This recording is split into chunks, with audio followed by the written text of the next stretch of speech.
Assalamualaikum warahmatullahi wabarakatuh. Salam sejahtera untuk kita semua. Ya, semoga semua baik-baik saja, sehat dan bugar. Baik, pada kesempatan kali ini kami akan share mengenai penelitian kami yang bertemakan anemia.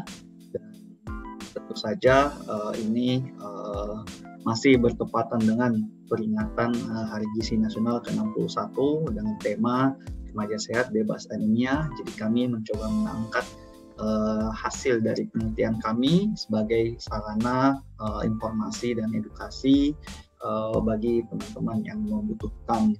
Baik, pada kesempatan kali ini kami akan mempresentasikan penelitian kami dengan judul Hubungan Pola Konsumsi dengan Kejadian Anemia pada Remaja Putri, khususnya siswa SMK di Kota Bekasi. Sebagai informasi, penelitian ini merupakan kerjasama dari tim peneliti dari dosen Stikes Mitra Keluarga dan juga Java Foundation. Adapun tim kami terdiri dari saya sendiri, Muhammad Nur Hasansyah, atau dipanggil Anca, ada Sylvia Mawarti Perdana, Alfi Virus Asna, dan juga Ria Amelia. Baik, teman-teman sekalian, langsung saja kita coba lihat. Jadi nanti presentasi ini akan terbagi menjadi dua bagian 1 dan bagian 2. Untuk pertama, bagian 1 adalah teori dan juga metodologi, sedangkan bagian kedua nanti kami akan sampaikan hasil dari penelitian kami. Baik, langsung saja untuk yang pertama. Adapun apa yang ingin kami sampaikan terdiri dari latar belakang sampai dengan saran nantinya. Dan ya, kita ketahui bersama bahwa memang saat ini anemia pada remaja putri menjadi fokus juga dalam perbaikan gizi di Indonesia. Kita langsung saja lihat sebagai latar belakang, di mana kita bisa ketahui bahwa anemia di Indonesia itu terjadi peningkatan yang cukup signifikan. Sebenarnya ada data tahun 2018, namun kami belum sempat menayangkan di sini. Namun kita lihat prevalensi untuk anemia keseluruhan ya, untuk seluruh siklus dalam kehidupan, situ ada 21,7%, cukup tinggi ya untuk masalah kesehatan masyarakat. Mungkin masih masuk moderate ya untuk masalah kesehatan masyarakat. Dan jika kita lihat lagi lebih detail, dari Riskesdas 2013 juga ditemukan bahwa dalam proporsinya 23,9% itu wanita atau perempuan mengalami anemia. Jika kita lihat data pembandingnya untuk WHO untuk dunia, di mana ada 28,8%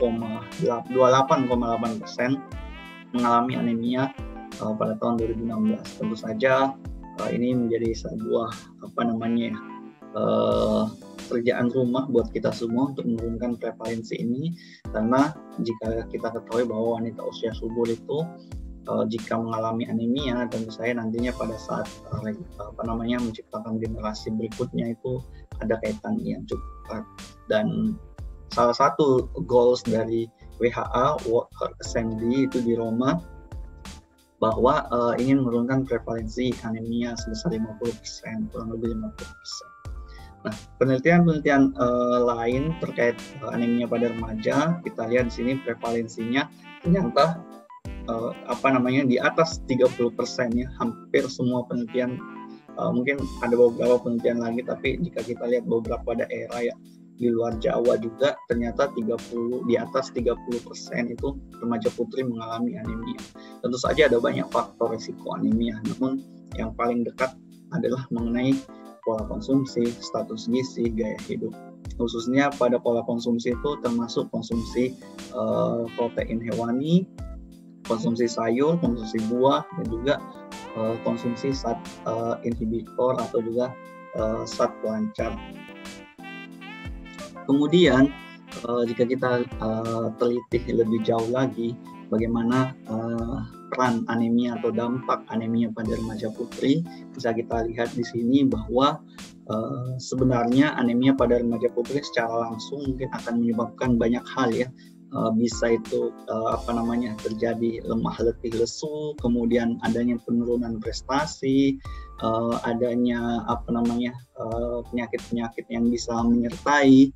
Namun secara jangka panjang ini tidak hanya dapat menurunkan produktivitas dan pada akhirnya nanti akan menggiring remaja putri ini pada kondisi anemia di mana dia masuki masa kehamilan.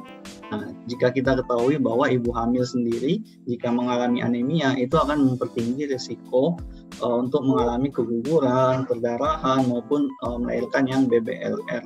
Jika kita lihat data Riskesdas 2018 itu ada hampir 50% ya ibu hamil mengalami anemia. Ini cukup memprihatinkan dan kita berharap untuk survei berikutnya itu akan terjadi penurunan. Semoga dalam kurun waktu 3-5 tahun ini terjadi penurunan anemia pada ibu hamil.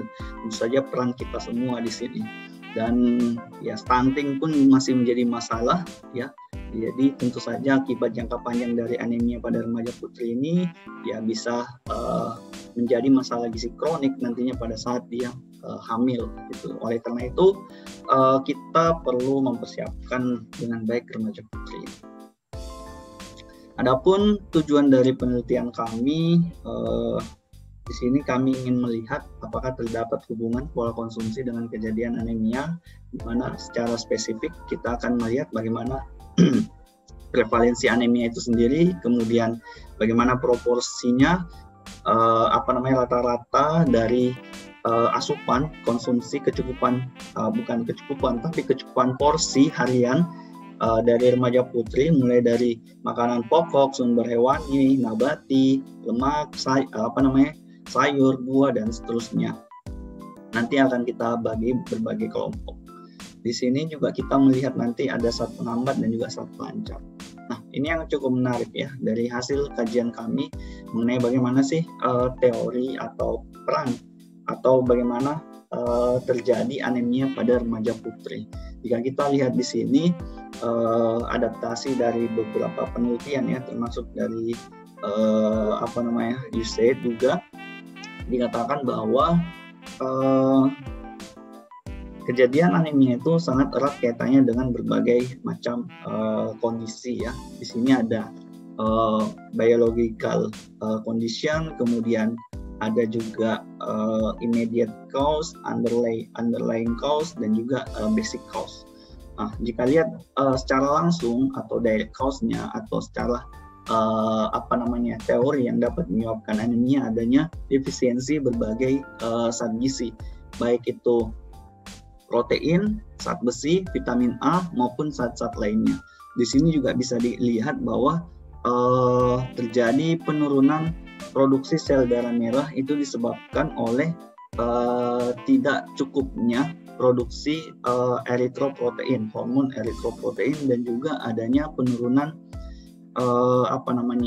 dekrisi oksigen yang berkaitan dengan ginjal dan dekrisi metabolisme. Kemudian ada beberapa faktor penyebab lainnya juga yang kemungkinan bisa terjadi, seperti masalah penyakit. Hal ini erat kaitannya dengan keturunan. Biasanya ada thalassemia ataupun jenis penyakit yang berkaitan dengan darah. Itu juga dapat menyebabkan anemia.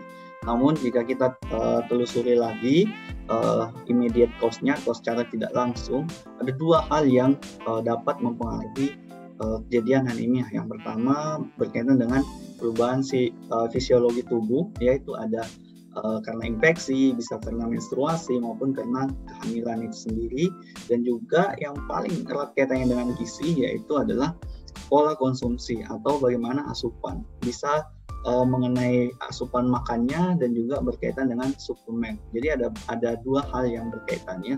Seperti yang kita ketahui bahwa salah satu program untuk mengatasi anemia ada suplementasi tablet tambah darah pada remaja atau TTD, dan ini juga masih berlangsung sampai saat ini, dan kita berharap daya terima atau daya konsumsi suplemen ini bisa mencapai 100% pada remaja, meskipun saat ini yang masih di bawah hampir sekitar di bawah kalau tidak salah 20% ya, itu cukup rendah. Cuman saya akan cek lagi. Namun ya belum memenuhi 100%. Selain itu, selain suplemen, ya masalah konsumsi. Konsumsi bisa berkaitan dengan konsumsi zat gizi, baik itu sumber gizi makro maupun sumber zat gizi mikro.